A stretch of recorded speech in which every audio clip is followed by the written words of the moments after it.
Say hey, everybody. This is film review number 10 of 2026, on my way to doing 100 reviews this year. Um, yeah.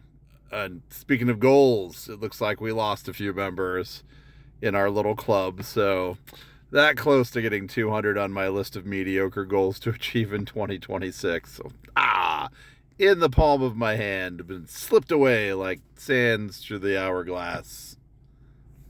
Something I heard from Socrates Johnson. If you know, you know.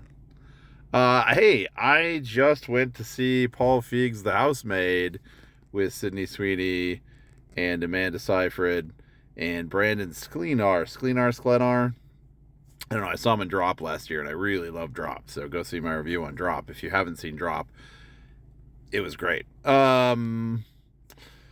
So those of you who follow me, and now it's less of you that follow me, and that's okay. I come out of the movies, and I like to process what I see, and tell you whether or not I think it's worth your time, or whether it was worth my time, or what I thought about it.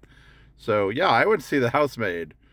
Um, I I'd like to say I was on free will, but the people I work with were like, "Hey, how come you don't go see movies like The Housemaid by yourself?"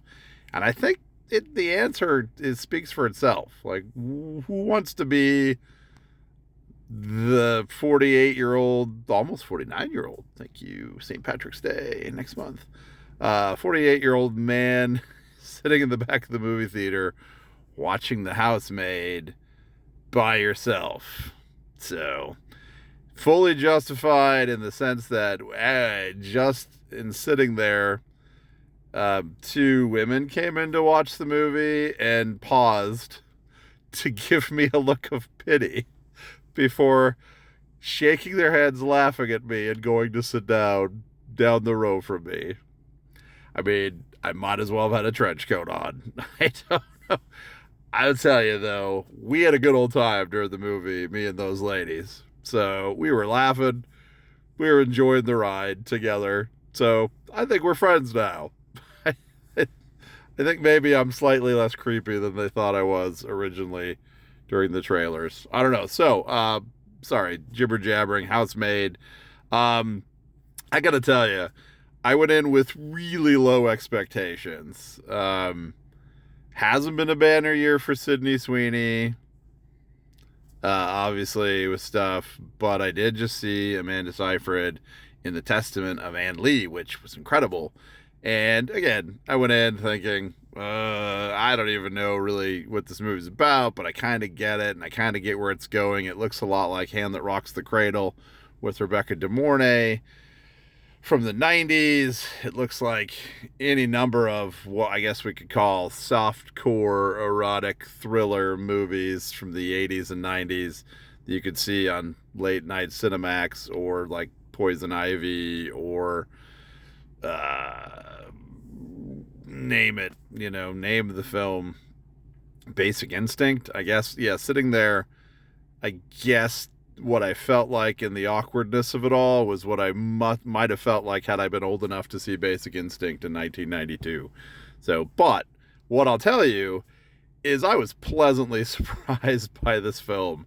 It's, I would say the middle of it is pretty draggy, and the stuff that makes it drag is the gratuitous sex stuff, which I know probably sells the movie as well. But I was just like, can we just get back to the story? Because the story was super interesting. And it leaves you guessing, like, what's happening? Why is Amanda Seyfried's character so crazy? And what is happening with her? Is this an illusion? Is there something happening in this house? Is he the monster? Or is she the monster? And it leaves you a lot of really great suspenseful questions. And I would say in the vein of any great Alfred Hitchcock movie, the violin music that's playing, the suspenseful buildup, the foreshadowing, staircases, hidden rooms, things that can be turned into weapons. And I was pleasantly surprised. Again, the gratuitous sex stuff, it just, the montage took me out of it. And I'm like, all right, maybe it's just, I was like, should I be here right now? Do I need to be in this room? I just want to get back to the story. The story is really interesting. Woman who is basically stuck in this beautiful home with handsome McHandsome husband, and her child, and then Sydney Sweeney's character comes with her background of her own that unspools itself as it goes to take this job and cleaning the house and all these things, taking care of the kids, and the kind of the craziness just ensues and spirals out and keeps unspooling and unspooling and unspooling as it goes. And it's a really solid plot, other than, like I said, when you're like, why is this happening? Why does this even have to happen? But then it even makes sense a little bit later.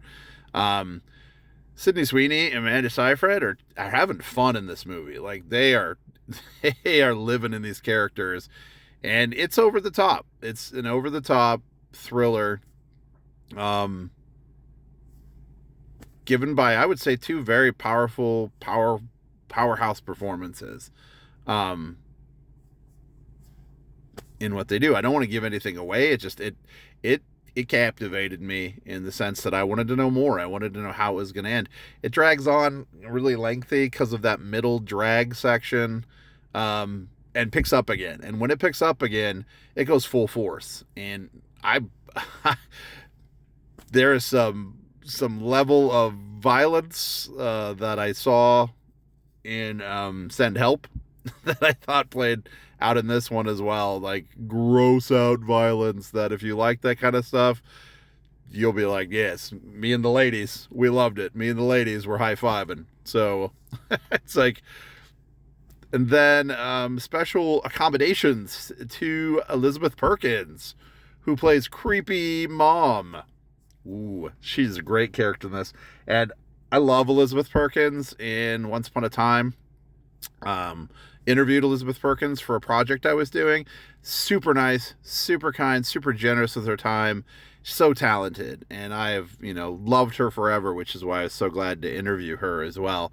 In so many things. Indian Summer comes to mind. Big comes to mind, obviously. One of my favorite rom-coms, He Said, She Said, with Kevin Bacon. Kevin Bacon, if you're listening, I love that movie. Nathan Lane, Sharon Stone, endless great cast, endless great time. This movie, yeah, pleasantly surprised. Pleasantly surprised. Would I watch it in the theater? Sure, why not? Like I said, be prepared for the draggy middle section, but the beginning and the end, great. Great stuff. Paul Feig, great job as a director. Love his directing. You can see it in this.